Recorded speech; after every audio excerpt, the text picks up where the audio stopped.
Jade muhtemelen en başından beri herkesin en sevdiği karakter olabilir. Ama sanki oraya geldiği günden beri bir adım gerideymiş gibi hissettiriyor. Kasabaya ilk geldiği zamanki Jade gibi değil yani. Değişti ve bu değişim sonunda tüm kasabanın yok olmasına sebep olacak. Yani anlayacağınız burada herkesin ölmesine sebep olacak kişi Jade olacak.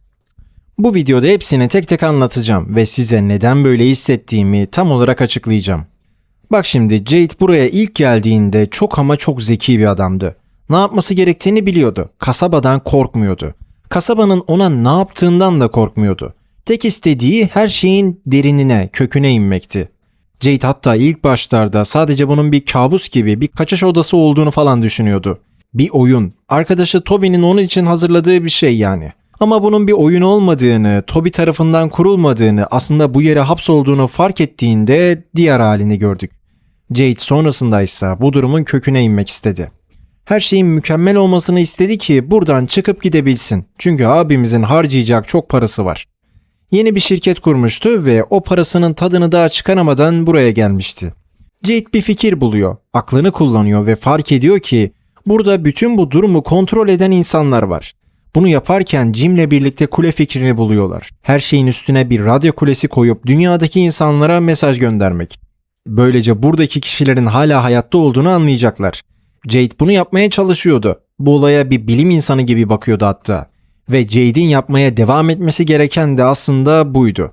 Çünkü zamanla sembolleri görsün ya da kafasına fırlatılan görüntüler olsun, kasaba Jade'i yavaş yavaş ele geçirmeye başladı. Jade daha çok içmeye başladı, daha sorumsuz olmaya başladı, asıl meseleye odaklanmak yerine gördüğü her şeye inanmaya başladı. Hakkındaki bilimi kullanıp gerçekte ne olduğunu anlamaya çalışmak yerine Jade bir şekilde büyüye inanmaya başladı. Ve bu yüzden şu an olduğu yere geldi. İşte bu yüzden Jade tüm bu kasabanın yok olmasına sebep olacak kişi. Şimdi Jade'in sonunda kodu kırdığı ve gördüğü bütün sembollerin aslında sadece müzik notaları olduğunu sandığı duruma bakalım. Bu sahnede Jade abimiz Tabitha ve Jim'le birlikte dışarı çıkmaya karar veriyor. Çünkü kasabada yapmıyorlar. Kasabada kötü bir şey olur mu falan bilmiyorlar. Hadi kasabanın dışına gidelim ve bu şarkıyı çalalım diyorlar yani. Dışarıda şarkıyı çalmaya başlıyorlar ve birdenbire 2 tane çocuk geliyor. Çocuklardan biri gelip ona Anku'yu Anku'yu hatırla falan diyor. Ve birdenbire bu sözler söylendikten sonra, yani bu sözler daha önce de söylendi ama bu sefer birdenbire bu sözler söylendiğinde Jade kendinden geçiyor. Ve aniden hatırlıyor ki aman Allah'ım biz daha önce de buradaymışız. Tekrar reenkarne olmuşuz. İşte bu yüzden buradayız. Tabitha ablamızsa ona direkt söylüyor. Hangisi daha olası? Kasaba bize yalan mı söylüyor yoksa biz tekrar reenkarne mi olduk? Ama Jade herkesten daha zeki olduğunu düşünüp kimsenin tavsiyesini dinlemeden evet tekrar reenkarne olmuşuz inancına giriyor. Yani durum bu. Başka hiçbir şey duymak istemiyor. Tabitha'nın söylediği her şeyi görmezden gelip kendi hayatına devam ediyor. Tekrar reenkarne olduklarını ve onların sevgililer olduğunu falan düşünüyor. Ve Jade bütün bu olup bitene inanıyor. Dizide şimdiden gördüğümüz şeyleri fark etmiyor. Mesela sarılı adamı ilk gördüğümüzde şarkı çalındıktan sonra ortaya çıkıyor. Sarılı adam ne diyor? Bu nefis bir şarkıydı ve Jade iyi çalıyor diyor. Was a hell of a song.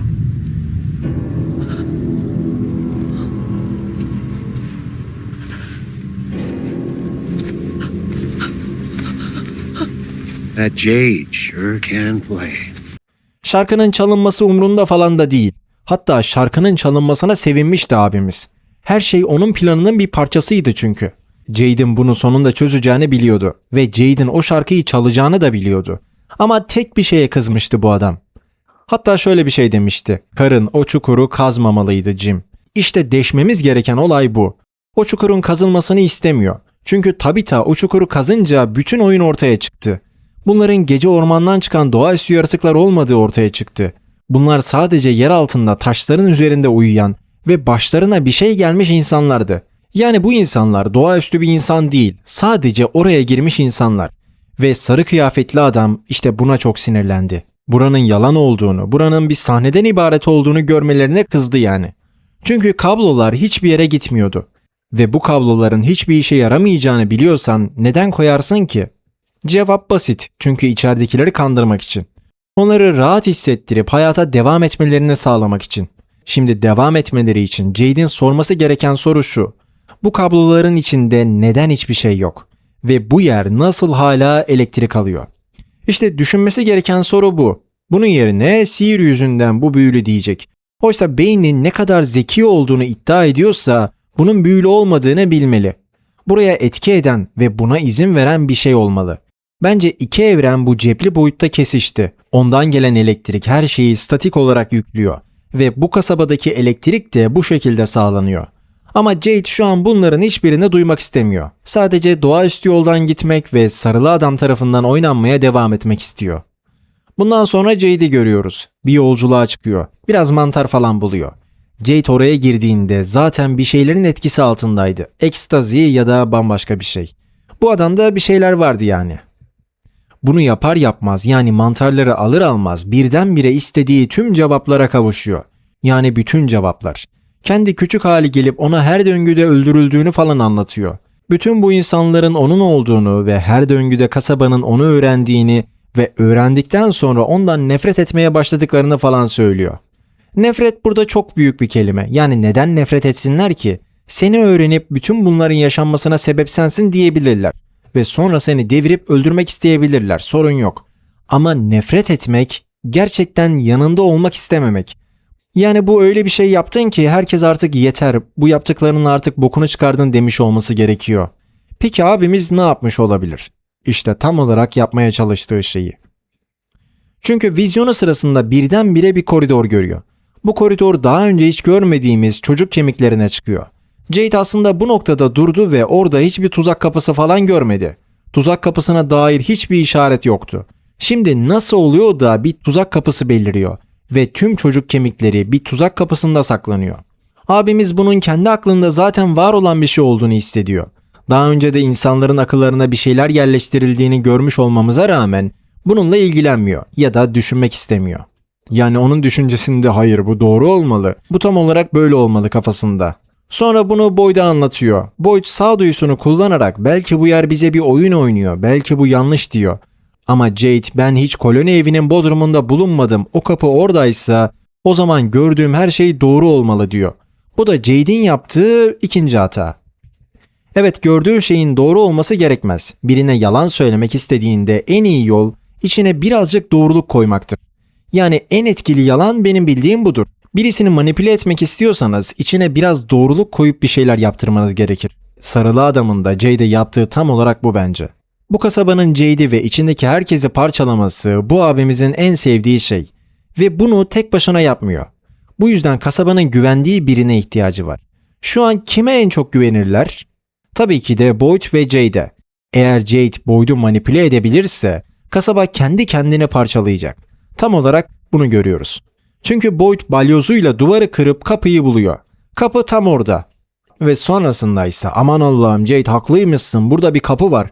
Ama Boyd abimiz şu soruyu sormuyor. Neden bizden önceki kasaba halkı bu kapının önüne duvar koydu? Yani bu çok açık bir soru. Neden oraya duvar yapmışlar? Taş işçisi bir canavar gelip de yapmadıysa diğer kasaba halkı tarafından yapıldığını düşünmek zorundayız. Yani bir saniye burası neden kapatılmış arkadaş diye sormazsınız anlamıyorum. Çünkü bunu daha önce yaptıysan ve Jade de bunu tekrar tekrar yaptığına inanıyorsa bu kapıdan bu koridordan daha önce geçtin ve katledildin kardeşim. İnsanlar bu kapıyı daha önce de açtı. Bu yeni bir oyun değil. Bu daha önce de yapıldı ve onlar da senin şimdi yaptığın şeyi çözdü ve yenildiler. Ama çözen zeki insanlar bu doğru yol değil dedi. Ve kimse bir daha açmasın diye burayı kapattılar. Arkasına sadece kutu falan koymadılar. Kimse bir daha açmasın diye taştan bir duvar ördüler. Hiçbir kaza, hiçbir şey olmasın falan diye. Ama Jade kendi kibiriyle her şeyin onun istediği gibi olmasını istiyor. Ve bu kasaba halkına bu kapıyı açtıracak. Kapıdan girdiklerinde katliam başlayacak. Çünkü Jade oraya girecek ve kemikler olsun ya da olmasın bir şekilde işin içinden çıkacak. Ama sonunda bütün bu kurban etme olaylarını ve diğer her şeyi yapanların Jade ve Tabitha olduğunu düşünüyorum. Her şeyi başlatanlar onlar ve eğer Jade gerçekten aklını kullansaydı ve gördüklerini dinleseydi, bütün bu büyülü duruma kanmak yerine her şeyin düzmece olduğunu anlardı. Eminim Toby de her şeyin düzmece olduğunu anlardı. Bütün bu olanlara kanmazdı. Toby'nin bu yüzden ortadan kaldırılması gerekiyordu. Jade o kadar pratikti ki Ben söylüyorsam ve görüyorsam bu böyle yapılmalı diye düşünüyor. İşte bu yüzden Jade en sonunda bu kasabadaki herkesi katledecek. Tıpkı defalarca yaptığı gibi. Garanti ediyorum. Peki bu konu hakkında siz ne düşünüyorsunuz? Sizce Jade mistik bir kahraman falan mı? Yani her şeyi çözüp doğru yolda mı olacak? Yoksa benim gibi mi? Yani Jade'in eninde sonunda herkesi öldüreceğini falan mı düşünüyorsunuz? Videoyu izlediğiniz için teşekkürler. Bir sonraki videoda görüşünceye kadar kendinize iyi bakın. Şimdilik hoşça kalın.